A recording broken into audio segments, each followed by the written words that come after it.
Bonjour et bienvenue dans un nouvel épisode des Gros Spoilers, l'émission où on vous parle des films et des séries qu'on a vus récemment sans hésiter pour spoiler, sauf que là, on fait les recos de la semaine, enfin on vous dit finalement ce qu'on a vu cette semaine, vite fait comme ça, et du coup on va pas trop spoiler, tu vois, t'as vu quoi.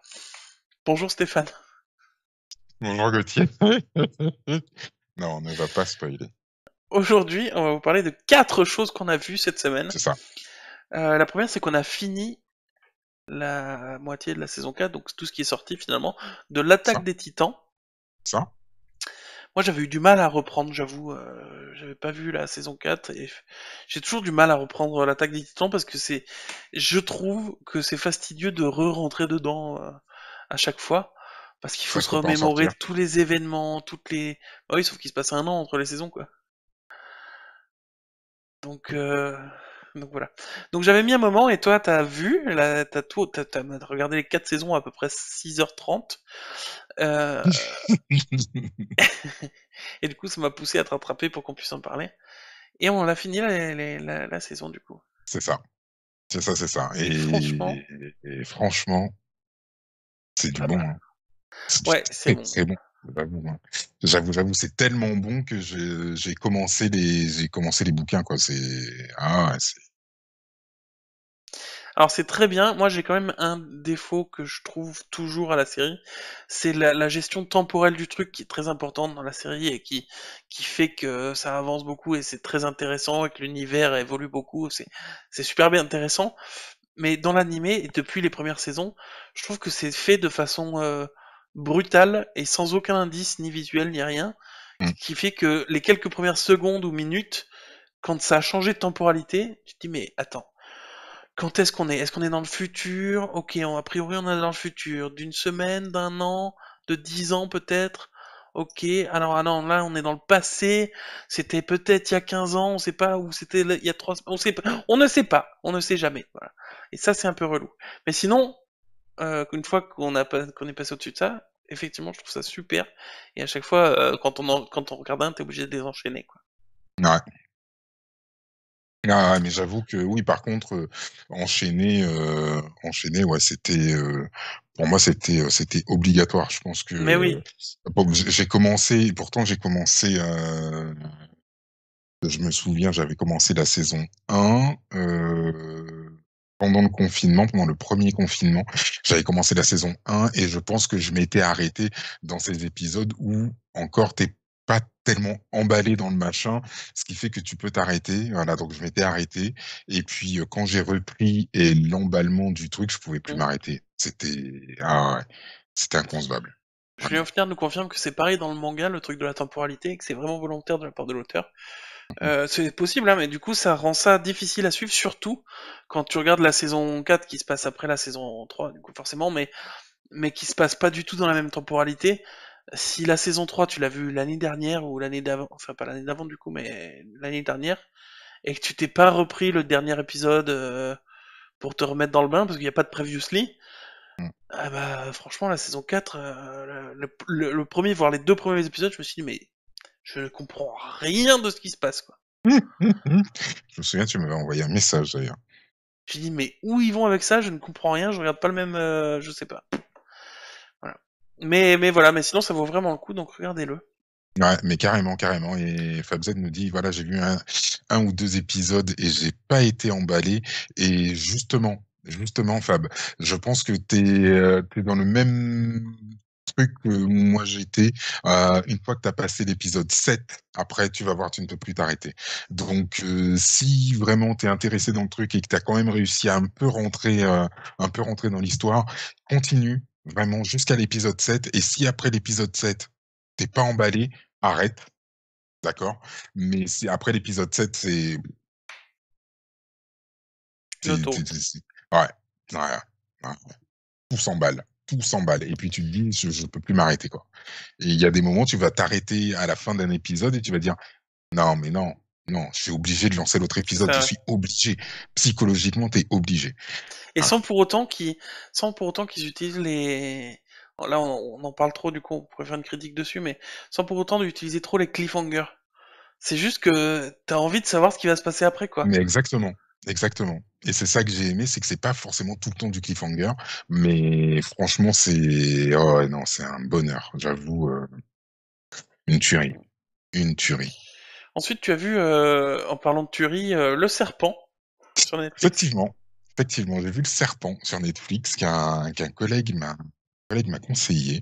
Donc Le Serpent, c'est l'histoire d'un tueur en série, Charles Sobrage, qui dans les années 70 à Bangkok passait son temps à récupérer des petits hippies. Il leur disait ouais. Écoute, j'ai un petit bis de diamants. Alors en fait, tu m'achètes des diamants pas chers, tu les prends avec toi et puis tu les revends quand tu rentres chez toi, et là tu vas te faire pactole, etc., etc. C'est tout bénef pour toi. Sauf que bah, les petits jeunes, ils récupéraient jamais les diamants, ils se faisaient droguer puis tuer. Et voilà. Et donc pendant de 70 à 76 à peu près, il a commis énormément de meurtres, que ce soit à Bangkok, en Inde, et puis donc toute cette zone asiatique. Euh, voilà. Et donc Netflix en a fait une série avec Tahar Rahim dans le rôle principal. Et Tahar Rahim qui habituellement, enfin quand on voit l'acteur, on se dit putain mais il a une gueule d'enfant quoi, il est tout mignon quoi, qu'est-ce que c'est? Et quand tu le vois dans la série, non c'est un prédateur monstrueux. Euh, il incarne super bien le rôle. J'avoue que j'ai commencé la série en me disant bah, je vais regarder ce que donne le premier épisode, et puis finalement, bah, je me suis fait les 8 épisodes d'affilée parce que c'est très très bien joué. On a envie d'en savoir plus sur l'histoire de ce personnage, Charles Sobrage, qui est qui est comment dire. En fait, comme il a dit, puisque j'ai lu après deux trois trucs sur lui, il a dit tant qu'il peut parler aux gens, ils seront ses victimes. Voilà. Et il arrive à amadouer tout le monde et n'importe qui. C'est impressionnant. C'est impressionnant comment est-ce qu'il arrive à attirer la sympathie des gens et puis derrière les utiliser ou les utiliser dans pour pour son organisation, la petite organisation qu'il mène avec sa femme et puis un autre de ses comparses, ou alors pour se débarrasser d'eux. Enfin, c'est monstrueux. Mais franchement, c'est très intéressant à voir. J'avoue que j'ai adoré, vraiment. J'en ai entendu parler, et il paraît que c'est très bien aussi. Ça a pas l'air d'être du tout mon genre, Non, c'est pas mais, ton euh, genre. mais il paraît que c'est très bien. Non, non, non. Alors, il tuait les gens pour récupérer. En fait, Attends, à il qui tu dis tuait non? les gens. Ah, pardon, à FabZ qui me demande c'était quoi le but de tuer les gens, trafic d'organes ou juste un serial killer. Euh, alors, en fait, son objectif c'était de se faire de la thune, histoire ensuite de pouvoir vivre la belle vie, etc., etc. Donc, son objectif premier c'était de se faire de l'argent. Voilà.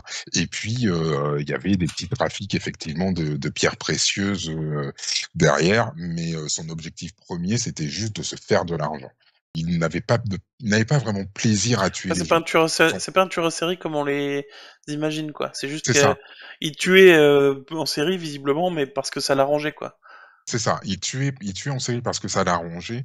Et en fait, moi, comme je vois le personnage, il prenait plaisir en fait à embobiner les gens. Voilà. Il prenait plaisir à leur retourner le cerveau. C'était surtout ça son plaisir. Voilà. Ok. Plus que de les tuer vraiment. Ouais. Ok, du coup, on vous le conseille. Oui, fortement. Tu as vu Jujutsu Kaisen? Exactement, Jujutsu Kaisen, c'est donc un manga qui marche plutôt pas mal, qui marche plutôt pas mal ces temps-ci. Il y a vraiment rien de nouveau. C'est un shonen classique avec une histoire de démon. Donc là, on suit l'histoire de Yuji Itadori, un jeune lycéen qui est inscrit dans un club de spiritisme dans son école juste parce que bah il faut s'inscrire dans un club, et puis il a choisi le club de spiritisme parce que au moins il peut faire ce qu'il veut. Et du coup, ben là, dans son club de spiritisme, ils ont récupéré une petite relique qui représente un doigt. Et donc cette relique, elle est censée éloigner ce qu'on appelle les fléaux. Donc dans chaque endroit en fait au Japon, tu as des reliques qui sont placées pour faire éloigner les fléaux qui sont des monstres qui sont créés par toutes les pensées négatives que chacun peut avoir. Donc en gros, à côté des écoles, il va y avoir une relique parce que dans les écoles, tu peux avoir énormément de Mhm. sentiments négatifs qui sont dégagés. À côté des prisons aussi, tu vas avoir des reliques puisque tu as énormément de sentiments négatifs qui sont dégagés. Les fléaux sont ensuite classés en différents niveaux, sachant que les plus élevés, c'est des classes S. Et un des plus grands fléaux était, j'ai oublié son nom, c'était Ryomen Sukuna. Voilà. Et donc c'est justement donc le doigt de ce Ryomen Sukuna qui sert de relique près de l'école où se trouve Itadori. Et donc pour combattre les donc il y a des exorcistes. Il y a aussi une école d'exorcistes. Non, c'est Ça... pour dire, ouais, c'est J'attends impatiemment le moment où tu vas m'expliquer où tu veux en venir, quoi. ouais, donc il y a une école d'exorcistes qui poursuivent justement les fléaux. Et un soir, ben, Itadori est confronté à un fléau, et pour combattre ce fléau, ben, il décide d'ingérer le doigt, donc la relique en fait, Mais what? parce que justement les reliques sont censées donner du pouvoir, donc il se dit, bah, si ça donne du pouvoir, si je dois flinguer le machin, eh ben, je vais avaler la relique. Il avale la relique, il gagne un pouvoir monstrueux, et là où tu te dis qu'il va se faire posséder par l'esprit donc de Sukuna, eh ben non, il arrive quand même à contenir l'esprit de Sukuna, et justement il va utiliser donc le pouvoir que ça lui a conféré pour rejoindre l'école d'exorcistes, sachant que l'école d'exorcistes lui dit bah écoute, on va t'utiliser nous, tu vas avaler tous les doigts puisque tu arrives à contenir le pouvoir de tu vas avaler donc les 20 doigts de Sukuna, et quand tu auras avalé les 20 doigts, par contre on va te tuer pour te se débarrasser justement pour se débarrasser du fléau qui est Sukuna. Et il accepte parce que son grand-père lui a dit quand on a un pouvoir, ben il faut le mettre au service Ouais, des grand autres. pouvoir, grande responsabilité, tout ça, tout ça. Grand pouvoir, grande responsabilité, exactement. Donc il y a rien de nouveau, mais l'histoire est très sympa. L'ending est tout simplement sublime. Il y a il y a 8 tomes qui sont sortis du manga. Il y a une adaptation en animé qui est sortie, qui fait 24 épisodes, je crois. J'ai commencé le manga et l'animé, et franchement, c'est très très sympa. C'est très très sympathique, Comment tu sais même que si c'est un shonen l'ending très est classique. exceptionnel si t'as commencé que maintenant? Si t'as que commencé? De quoi? L'ending? Ouais. Parce que C'est le- j'ai déjà vu 3 ou 4 épisodes, je crois. Ah, mais l'ending, tu parles de la fin de chaque épisode? Du générique, oui, le générique de fin. Ah oui, oui, d'accord. Oui, je parle du générique de fin, ouais. Ouais, ouais, ouais. Donc, mais oui, voilà, comme le dit Julien Hoffner, il le contient, mais difficilement. On sent que ça va finir par partir en live. Ouais. Ouais. Et voilà. Et puis apparemment, après, oui, c'est complètement fou le Jujutsu. Et ben, le tome 0, je dois le recevoir demain. Ok. Voilà.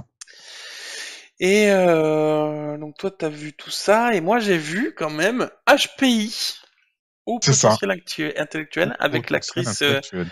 de La Dame du Lac, C'est que moi ça. j'ai pas du tout reconnu de La Dame du Lac. Quand je l'ai vue dans la bande-annonce, j'ai dit, oh, je sais que j'aime bien cette actrice, et je suis sûr que ça va rendre super bien. Et du coup, j'ai regardé son palmarès, et Mhm. je l'ai vue dans le film avec l'handicapé, avec Omar Sy, Ouais, que j'ai Intouchable, pas vu. Ouais. et où j'avais beaucoup aimé son personnage et cette actrice. Et du coup, j'ai vu aussi qu'elle avait joué la Dame du Lac dans Camelot, mais je la reconnais absolument pas. Bah, si. Ah, mais je la reconnais pas, juste, je la reconnais pas, moi. Voilà. D'accord. Elle était Euh, aussi dans Engrenage. En même temps, elle était beaucoup plus jeune aussi, hein, dans Camelot. Oui, oui, oui. Mais elle était aussi dans la série Engrenage où elle incarnait une Oui, oui, avocate, une que série j'ai de pas vu du flics. coup. Mais là, donc, HPI, c'est quoi? Mais qu'est-ce donc que HPI, dis donc? C'est une série française où t'as la police. Le sujet principal, c'est la police, c'est des enquêtes policières. Et t'as cette petite femme de ménage qui travaille la nuit à la police, qui un jour, sans faire exprès, elle bouscule avec ses fesses un dossier, elle ouvre le dossier, elle voit plein de trucs. Vite comme ça, elle voit plein de trucs, elle referme le dossier, et là, sur le tableau blanc, elle barre, elle barre en fuite, méchant en fuite, quoi, je sais plus ce qui était marqué, mais genre suspect en fuite, suspect, voilà, elle a barré suspect et elle écrit victime en dessous. Et elle est rentrée chez elle, tranquillou, retrouver ses enfants, parce qu'elle a une vie, elle a 3 enfants de 2 pères différents, visiblement, enfin, elle a pas sa langue dans sa poche, dans le sens où elle s'en baleuve de tout, elle est, voilà. Et en fait, elle est HPI parce que c'est haut potentiel intellectuel, elle a 160 de QI, et en fait, dès qu'elle voit une énigme, elle peut pas s'endormir tant qu'elle a pas résolu le truc et tout, donc elle est à fond, quoi. Et évidemment, ce qui devait arriver arriva, on lui dit, bah, sois consultante pour la police. Sauf qu'elle, elle déteste la police. Genre, elle les déteste, quoi. Et d'un autre côté, t'as les policiers qui sont pas faits comme on pourrait s'y attendre, surtout pour une série française, en mode, oh, là, bah, du coup, les policiers, ils sont bébêtes, ils font tout ce qu'elle veut et tout. Le policier, il est pas bébête il y en a un qui est bébête, mais c'est un personnage de second plan, donc voilà, comme ça on a le personnage, c'est cool, ça fait rire. Mais le personnage principal policier, qui est donc son collègue, comment on dit, son partenaire, il est pas bébête du tout, et elle fait n'importe quoi, genre elle met pas de gants, elle se couche dans le lit des victimes, enfin elle fait n'importe quoi. Donc elle met ses empreintes partout, elle vole des trucs, et c'est suffisamment bien fait pour que souvent on se dise mais elle est sérieuse, et c'est pas juste elle l'héroïne en fait. Des fois on se dit non mais il a raison, il faudrait pas qu'elle soit avec eux quoi, et qu'elle se casse. Tu vois, c'est pas juste le truc Mmh. comique de dire c'est elle la super intelligente et les flics sont nuls quoi. Elle fait des conneries, genre à un moment donné, elle indique que c'est lui le méchant de façon qui fait que le flic il est très en danger, il a pas son arme à ce moment-là, ils sont obligés de se battre avec un couteau, enfin, et lui il dit mais tu m'as mis en danger de ouf quoi, mais dégage. Et elle joue sa victime parce qu'elle s'en fout et elle aime pas les flics de toute façon, mais et c'est suffisamment bien fait dans ce sens-là, tu vois. Et je trouve ça cool, c'est une série cool, voilà. Et t'as un fil rouge qui est en fait qu'elle elle recherche quelqu'un évidemment. Et du coup la police, elle travaille pour la police et la police travaille pour elle, tu vois. D'accord. Elle recherche quelqu'un qui a disparu il y a 15 ans. Et franchement, ouais, moi ça m'a donné super envie avec la bande-annonce et la série est mieux que la bande-annonce, je trouve. D'accord, Voilà. d'accord. OK. Tu l'as vu sur Salto, c'est ça? Je l'ai vu sur Salto parce que la série va sortir à la fin d'avril, dans la semaine prochaine, je crois, elle va sortir la série Le sur 29, ouais. sur TF1 ou sur M6, je sais plus. Et moi je l'ai vu sur Salto parce que toute la saison est disponible déjà sur Salto. Ouais, c'est ça. C'est ça, c'est ça. Oui, c'est tous les jeudis soirs, je crois, sur TF1. Mais alors ouais, c'est vraiment bien. Voilà. Et donc voilà, je vous la conseille, regardez-la. Et on vous a donc conseillé Jujutsu Kaisen, qui est conseillé, le Ah ouais. serpent, qui est conseillé mais pas pour tous a priori, HPI qui est conseillé pour tous, même ceux qui aiment pas les séries françaises. Si vous avez un tant soit peu de fraîcheur d'esprit, vous aimerez la série. Non mais ce que je veux dire, c'est que je suis sûr que même toi, alors que bon, t'es pas vraiment le public visé par la série, Non, même toi, si tu regardes un épisode, tu vas pas regarder le second, hein, c'est sûr.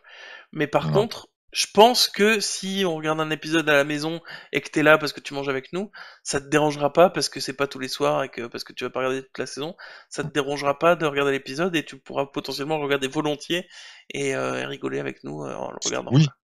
oui, oui, je C'est pourrais effectivement, oui, oui, bien sûr. voilà. Mais voilà, mais je sais pertinemment que c'est pas pour moi.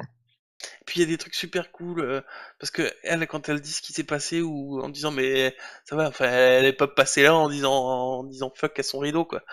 Parce qu'elle est une meuf super organisée, elle a dit bah, attends les coussins sont super bien mis, il y a tout qui est super bien mis, là le rideau il est pas fermé, c'est n'importe quoi. Et tu vois les images de ce qui s'est passé, de la femme qui a mis les coussins et tout ça, et quand elle passe à côté du rideau, le personnage fait ça devant son rideau, tu vois, parce Mmh. que c'est ce qu'elle imagine elle. Et je trouve ça D'accord. super.